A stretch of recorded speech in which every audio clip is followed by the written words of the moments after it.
بسم اللہ الرحمن الرحیم۔ ناظرین السلام علیکم۔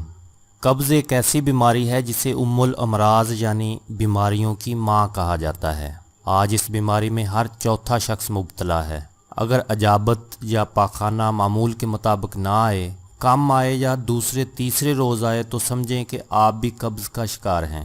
باقاعدہ اجابت نہ ہونے سے طبیعت میں بھاری پن رہتا ہے اور بھوک بھی کم لگتی ہے، کیونکہ جب آنتوں میں پہلے سے جگہ موجود نہ ہو تو نئی غذا کا داخل ہونا ممکن نہیں ہوتا، اور جب غذا اندر نہ جائے تو توانائی میں کمی واقع ہو جاتی ہے۔ عضلات میں اگر کمزوری ہو تو یہ بھی قبض کا باعث ہے۔ کئی بار کچھ پسندیدہ کھانا ملنے پر ضرورت سے زیادہ کھا لینے سے بھی بدہضمی اور قبض جیسی شکایات ہو جاتی ہیں، لیکن اگر بروقت علاج نہ کیا جائے تو بیماری شدت اختیار کر سکتی ہے۔ کئی لوگ رات کو کھانا نہیں کھاتے اور صبح تک بھوکے رہتے ہیں۔ اتنے لمبے عرصے تک اگر جسم میں کچھ نہ جائے تو خون میں مٹھاس کی مقدار کم ہو جاتی ہے، اور پھر غذا کو آگے بڑھانے والا عنصر نہ ہونے کی وجہ سے قبض کی بیماری پیدا ہو جاتی ہے۔ بہت سے افراد گوشت اور تلی ہوئی چٹپٹی اشیاء کھانے کو ترجیح دیتے ہیں جو قبض کا باعث بنتی ہیں۔ کھانا کھانے کے بعد مسلسل بیٹھے رہنے سے بھی قبض اور بواسیر کی شکایات پیدا ہو جاتی ہیں۔ قبض کے علاج کے سلسلے میں سب سے اہم چیز غذا ہے۔ قبض کے پرانے مریضوں کو وقت پر کھانا کھانا چاہیے۔ انہیں چاہیے کہ سبزیوں کا استعمال زیادہ سے زیادہ کریں اور نہار منہ کم از کم 4 گلاس پانی پینا چاہیے۔ آٹا بغیر چھنا استعمال کریں، کیونکہ آٹے کا چھان پرانی قبض اور ذیابیطس کے مریضوں کے لیے بہترین دوا ہے۔ اس میں ریشے کے علاوہ وٹامن بی پایا جاتا ہے جو عضلات کے لیے مقوی ہے اور جسم میں طاقت کا باعث بنتا ہے۔ قبض کا ایک اہم علاج حاجت کے اوقات کا تعین بھی ہے۔ صبح اٹھ کر کچھ کھانے کے بعد ایک مقررہ وقت پر بیت الخلاء جانا چاہیے، بلکہ اگر حاجت نہ ہو تب بھی جائیں۔ اس طرح وقت پر حاجت ہونے کی عادت بن جاتی ہے، مگر خالی پیٹ نہ جائیں، ضرور کچھ نہ کچھ کھا کر جائیں۔ رات کا کھانا ضرور کھائیں۔ رات کو کھانے اور سونے کے درمیان کم از کم 3 گھنٹے کا وقفہ ہونا چاہیے، اور اس وقفے کے درمیان 500 قدم چلنے سے آنتوں میں توانائی پیدا ہوتی ہے، جس کے نتیجے میں اگلے دن اجابت اطمینان سے ہوتی ہے۔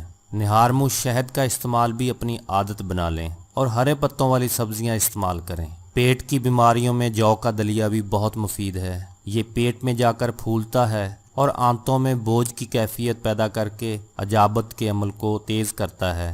جو میں ایسے وٹامن پائے جاتے ہیں جو جسم کو توانائی مہیا کرتے ہیں۔ اگر کسی کو کمزوری کی وجہ سے قبض محسوس ہو رہی ہو تو جو کھانے سے اس سے نجات مل سکتی ہے۔ اسی طرح انجیر قبض دور کرتی ہے، جگر کے لیے بہترین ہے اور خون کی نالیوں میں دوران خون کو درست کرتی ہے۔ انجیر کی ساخت میں موجود چھوٹے چھوٹے دانے پیٹ میں جا کر پھول جاتے ہیں۔ ان کا اس بگول کی مانند پھولنا بھی قبض کو دور کرنے کا ذریعہ بنتا ہے۔ ناظرین، قبض کا علاج دواؤں کی بجائے ریشہ دار غذاؤں، پھلوں اور سبزیوں سے کیا جائے۔ حضور پاک صلی اللہ علیہ وآلہ وسلم نے قبض کے علاج میں جو ارشادات فرمائے ہیں، سائنس اپنی تمام تر کوششوں کے باوجود بھی اس کے برابر نہ آ سکی۔ ہمارے پیارے نبی حضرت محمد صلی اللہ علیہ وآلہ وسلم کے ارشادات کے اہم نکات کا خلاصہ یہ ہے: کھانا وقت پر کھایا جائے، رات کے کھانے کے بعد جلدی نہ سویا جائے اور پیدل چلا جائے۔ کھانے سے پہلے تربوز یا خربوزہ پیٹ کو صاف کرتا ہے۔ ناشتے میں جو کا دلیا آنتوں کو صاف کرتا ہے۔ آٹا چھان کر نہ پکائیں، کیونکہ یہی چھان قبض اور دل کا علاج ہے۔ خشک انجیر کے 2-3 دانے ہر کھانے کے بعد کھانے سے نہ صرف قبض ختم ہوتی ہے بلکہ یہ بواسیر کا علاج بھی ہے۔ کانسٹیپیشن یا قبض کے سلسلے میں کچھ احتیاطی تدابیر اور طریقہ علاج پر مستقل عمل کر کے اس مرض سے ہمیشہ کے لیے نجات حاصل کی جا سکتی ہے۔ رات کو سونے سے پہلے 1 گلاس نیم گرم پانی پئیں۔ اس بگول کا چھلکا پانی یا دودھ کے ساتھ لیں۔ آڑو، امرود اور انگور روزانہ کھائیں۔ اخروٹ قبض کی صورت میں فوری آرام پہنچانے کا ذریعہ ہے۔ یہ معدے میں پہنچ کر فضلہ میں حرکت پیدا کر کے اسے آگے کی طرف دھکیلتا ہے۔ آدھا گلاس نیم گرم پانی میں چند قطرے لیموں اور 1 چائے کا چمچ شہد ملا کر روزانہ پئیں۔